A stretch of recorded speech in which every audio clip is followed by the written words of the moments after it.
You, this masquerade, I am going to opoya you today. They say a woman cannot see you or touch you. Watch me. What are you thinking? You mustn't do this. Ugochi lifted the masquerade and took him to her room and opoye him. The villagers stood outside shouting, Ugochi, this is a taboo. A woman is not supposed to touch or see a masquerade. Ugochi did not answer them. All they could hear was the scream of the masquerade like someone who is collecting opoe. In my village, women are not allowed to come out when the masquerade is out. Traditionally, it's believed that the spiritual energy carried by the masquerade could harm women, especially pregnant women and young girls. So staying indoors is seen as protection for the women. But Ugochi has broken that rule. Ugochi was the only daughter of her parents, Papa Ogbuefi and Mama Nedi. They raised her well, but things took another turn when she grew into a woman. She was strong, brave, and stubborn as well. Rumor has it that she won the wrestling competition in the village among men in 3 years. She was so strong that all the maidens in the village were scared of her. She only makes friends with the boys.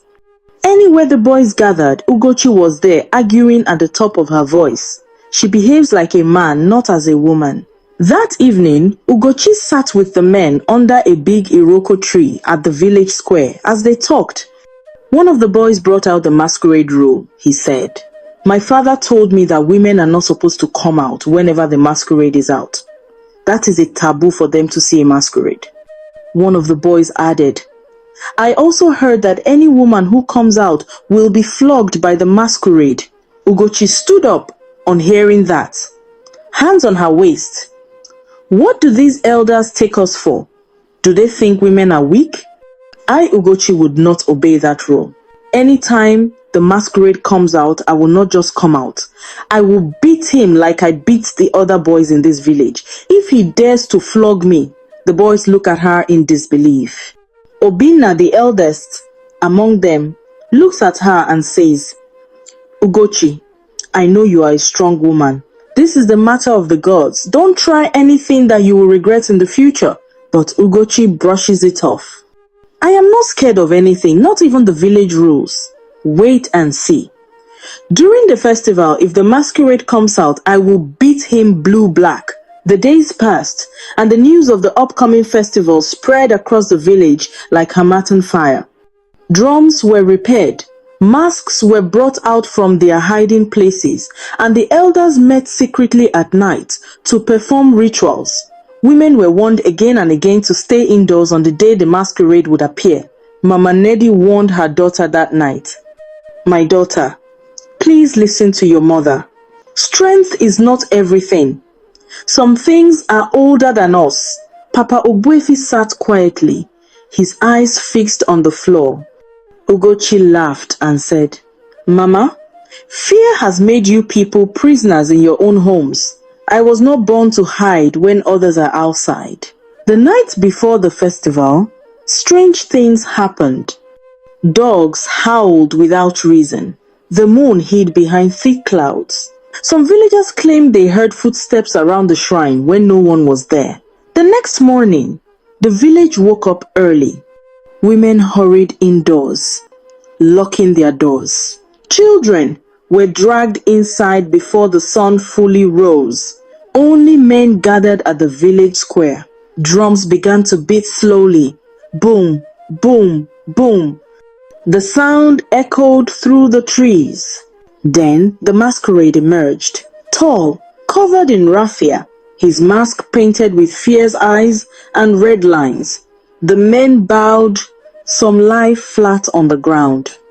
The masquerade moved with authority, swinging his whip as he danced round the square. Suddenly, a voice rang out.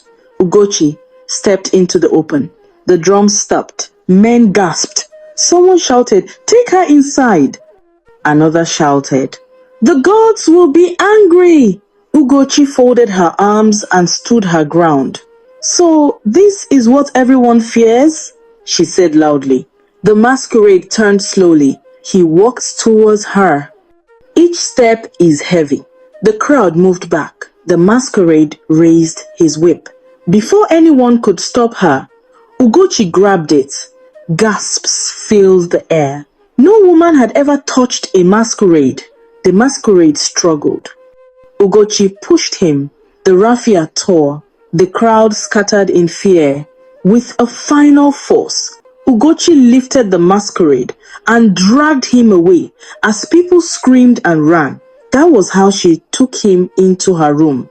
Now, outside her compound, the villagers gathered, trembling.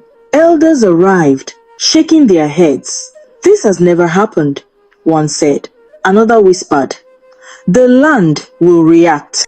Inside the room, the masquerade screamed, not like a spirit, but like a man. Sweat poured down his body. The mask lay on the floor. The shouting outside grew louder. "Ugochi comes out!" An elder shouted. "You have crossed a line that cannot be erased." Ugochi did not answer. She stood there, breathing heavily, staring at what she had uncovered. Her heart beat fast. Not from fear, but from shock. Because what lay before her was not what she expected. The next morning, at every corner of the village, people were talking about what had happened. Some pity her. Some said she would be punished by the gods. Her mother, Mama Nedi, sat in her compound without saying a word. She wondered what would become of her daughter. As for Ugochi, she walks around the village like nothing had happened. She met with her friends under a palm tree by the bush, bragging about how she opoya the masquerade. The boys were worried for her, knowing fully well that she will be punished by the gods. The news had reached the ears of the elders. The elders gathered that same afternoon at the village square, their walking sticks lined neatly beside them.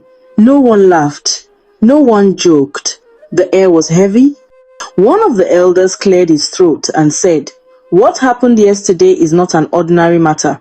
Another added, "A woman lifting a masquerade, removing its mask and disgracing the gods, the land will not accept it. If we do nothing, sickness and death will visit this village." They nodded in agreement. The oldest among them said, "There is only one way.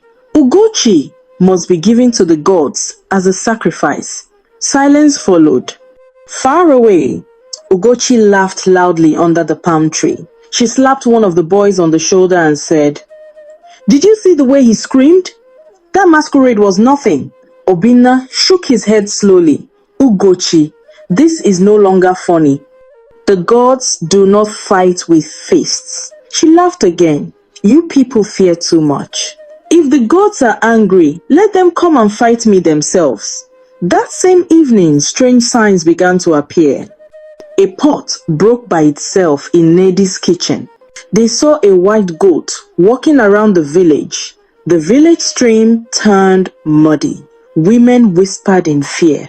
Mama Nedi saw all this and her heart trembled. She went to Papa Ogbuefi and knelt before him. "Please talk to the elders," she begged. "Our daughter is stubborn, but she is still our child." Papa Ogbuefi sighed deeply. "This matter has passed parents. It is now between her and the gods." That night, the elders sent messengers. They beat the gong across the village. Gong, gong, gong. Tomorrow at dawn, all men must gather at the village square. No one slept well. Ugochi slept soundly. The next morning, men gathered. The elders stood. The decision was announced. Ugochi, daughter of Ogbuefi, has defiled the gods. To cleanse the land, she will be given as a sacrifice. Cries erupted. Mama Nedi screamed and fell to the ground. Some women cried for her. Some men avoided her parents' eyes. When the news reached Ugochi, she laughed at first. "Sacrifice?" she said. "For beating a masquerade?" She stood up boldly and walked towards the square. "Let them see me." As she walked, people stepped aside. Some looked at her with pity, some with fear. The elders watched her approach. Ugochi stood before them, hands on her waist. "So this is your judgment?" she asked. An elder replied, You challenged the gods and disgraced our traditions. The land demands blood. Ugochi smiled faintly. If that is what the gods want, then let them take me. But as she spoke, the wind suddenly blew. The trees shook violently. The drums that were not touched began to beat on their own. Boom, boom, boom. People screamed and ran. The elders trembled. Ugochi's smile slowly faded. For the first time since all this began, fear crept into her eyes. The ground beneath her feet felt cold. And from the direction of the shrine, a deep sound echoed through the village. The elders asked the strongest men in the village to carry Ugochi to the shrine. When they came to her, she didn't struggle. Everyone was shocked to see how the almighty Ugochi stood in defeat. They take her to the village shrine and tie her there. The villagers went back to their various homes, leaving Ugochi tied to a tree. For the gods to punish her, Ugochi sat there, thinking about everything and regretting her action, but it was too late. The shrine was quiet, too quiet. Only the sound of insects and the rustling of leaves filled the air. The tree she was tied to was old, its bark rough against her back. Her hands were stretched above her head, rope biting into her wrists. For the first time in her life, Ugochi felt truly alone. She remembered her mother's warnings. She remembered Obina's voice telling her to be careful. She remembered how she laughed at everyone. Tears rolled down her cheeks. Not because of the rope, not because of pain, but because pride had brought her here. As the sun began to set, shadows grew longer around the shrine. The air became cold. Ugochi lifted her head when she heard a sound. Footsteps, slow, heavy. She strained her eyes but saw nothing. Her heart began to beat fast. Is this how the gods punish people? She whispered. The wind suddenly blew hard, shaking the leaves violently. The ropes tightened as the tree swayed. Ugochi cried out. Then she heard a voice, low, deep, not like any human voice she had ever heard. Why did you challenge what you do not understand? Ugochi froze. Her mouth opened but no words came out. She struggled to turn her head but the rope held her firm. I was not afraid, she finally said with a trembling voice. The voice laughed, a sound that made the ground vibrate. Fear is not strength. Disrespect is not courage. Ugochi's chest rose and fell rapidly. I did not know, she cried. I thought it was all lies. The leaves above her began to move on their own. Figures appeared and disappeared between the trees. Masks, raffia, eyes glowing faintly in the dark. Ugochi screamed, Please, forgive me.